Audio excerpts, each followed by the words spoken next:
नमस्कार. आज मी 8 महिन्यापुढील बेबीसाठी एक हेल्दी रेसिपी घेऊन आली आहे. त्यासाठी मी घेतला आहे 1 वाटी किसलेला भोपळा, 1 वाटी गाजर आणि 1 वाटी मोड आलेली मटकी. त्यानंतर अर्धा टीस्पून हळद, अर्धा टीस्पून तिखट, 1 टीस्पून जिरे मोहरी, 2 लसण पाकळ्या खिसून घ्यायच्या, अर्धा टीस्पून खोबरं आणि 1 टीस्पून तूप.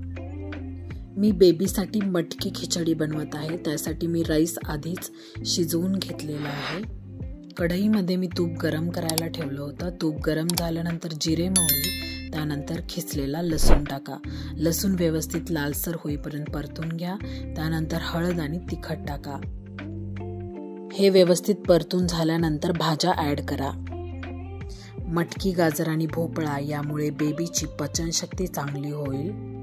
डोळ्यासाठी, केसांसाठी, त्वचेसाठी, हृदयासाठी या तिन्ही भाज्या इम्पॉर्टंट आहेत. अनहेल्दी असं काहीच यूज नाही केलेलं.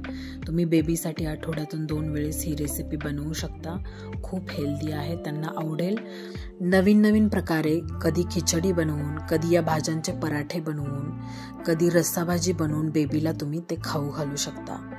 चवीनुसार मीठ ॲड करा. मीठ तुम्ही पाणी ॲड केल्यानंतर देखील ॲड करू शकता. त्यानंतर अर्धा ग्लास मी पाणी ॲड केले आहे आणि थोड्या पाण्यातच या भाज्या मी व्यवस्थित शिजवून घेतल्या आहेत. तुपामध्ये भाज्या जास्त वेळ परतल्यामुळे ऑलरेडी त्या थोड्या शिजलेल्या असतात. जास्त पाणी ॲड करायची गरज नाही. अर्धा ग्लास पाणी ॲड केलं तरी चालेल.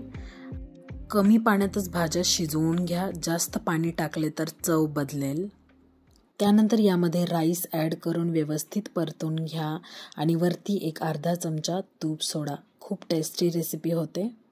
अशाच नवीन सिंपल रेसिपी पाहायच्या असतील, हेल्दी रेसिपी पाहायच्या असतील बेबीसाठी किंवा मोठ्या लोकांसाठी तर चॅनलला नक्की सबस्क्राईब करा, शेअर करा. थँक्यू.